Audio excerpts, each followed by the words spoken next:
इनकार कर रहे हैं कि ये पुराना बिल नहीं है।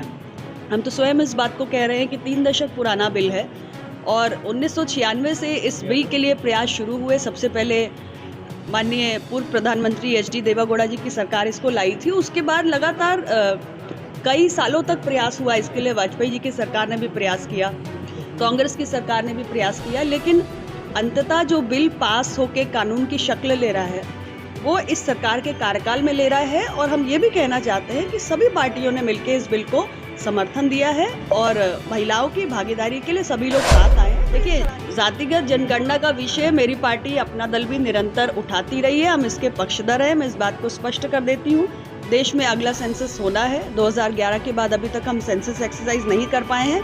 फिलहाल सेंसस कब होना है इसकी घोषणा अभी आधिकारिक रूप में नहीं हुई है और कास्ट सेंसस होगा या नहीं ये तो मोदी जी की सरकार ने तय करना है। लेकिन अपना तो ऐसा है, अभी इंडिया गठबंधन में जितने भी साथी हैं हम उनकी कई दौर की बैठकें देख चुके हैं। तो मुझे लगता है कि कई दौर की बैठकें जो हम लोगों ने कभी बेंगलुरु में, कभी मुंबई में, कई जगह देखी, उसमें हमने यही देखा कि जो मुख्य विषय है सीटों का बंटवारा, उस पर लेकर अभी कोई सहमति बन नहीं पा रही है और बनती हुई दिख भी नहीं रही है। समय बहुत कम बचा है। तो मुझे लगता है कि यही करते करते समय निकल जाएगा और 2024 में एनडीए तैयारी करती है, सब तैयारी करती है, लेकिन जब आप एक गठबंधन में होते हो, ये तो बहुत बड़ा गठबंधन है, तो सीटों का बंटवारा मुझे नहीं मालूम, वो ये इंडिया गठबंधन के साथियों को तय करना है। क्योंकि प्रधानमंत्री पद के एक नहीं कई दावेदार हैं, वह हम लोग थोड़ा छोटे लोग हैं, हमारे पास एक अभी सीटों के बंटवारे पे कोई डिस्कशन ही नहीं हुआ। अभी तो बहुत समय, हम लोग 2 सीट हमारे पास पहले थी, अभी 2 सांसद हैं हमारे पास। फिलहाल आगे चलकर जब बातचीत शुरू होगी, मॉडल तैयार हो गया, भारत का मॉडल तैयार हो गया है। आप देखो, आज हमने नवा संस्करण किया अपना रोजगार मेले का। हमने बोला 1 साल में हम 10 लाख नौकरी देकर दिखाएंगे। Modi government walks the talk. हमारी कथनी और करनी में कोई अंतर नहीं है। आज हमने नवा संस्करण पूरा किया है और हम 51,000 लोगों को 45 अलग अलग स्थानों से नियुक्ति पत्र बांट रहे हैं। तो हमारा जो संकल्प है, जो देश से हम वादा करते हैं, वो हम पूरा करते हैं। तो ये हमारा मॉडल है कि जो कहना है वो करना है। कथनी और करनी में कोई अंतर नहीं है। ये हमारा विकास का मॉडल है। प्रभाव डालेगा यूपी में?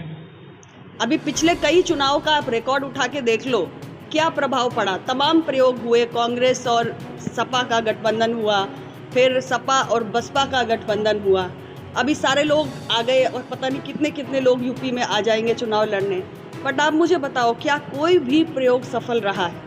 यहाँ सिर्फ अपना दल और भारतीय जनता पार्टी का गठबंधन ही सफल रहा। और अब हमारे 2 और सहयोगी हमारे साथ में हैं, निषाद पार्टी है, राजभर जी की पार्टी है, और हम चारों लोग साथ में हैं। और एनडीए उत्तर प्रदेश से सबसे ज़्यादा मजबूती माननीय प्रधानमंत्री सरकार है, जिसने कमिटमेंट किया देश के युवाओं से कि 1 साल के अंदर 10 लाख सरकारी नौकरियों के नियुक्ति पत्र हम बांट के दिखाएंगे।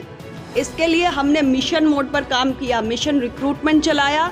जितने भी सरकारी विभाग है उसमें कितनी पेंडेंसीज है उनको हमने टाइटली मॉनिटर किया और हमने इंश्योर किया, सुनिश्चित किया कि हर बार जब हम रोजगार मेला लगा रहे हैं, आज 9वां संस्करण था, तो हम 50,000, 70,000, 75,000 लोगों को नियुक्ति पत्र दे रहे हैं। तो आज भी हमने उसको आगे बढ़ाया। यानी जो हम कहते हैं वो हम करते हैं, उसमें कोई अंतर नहीं।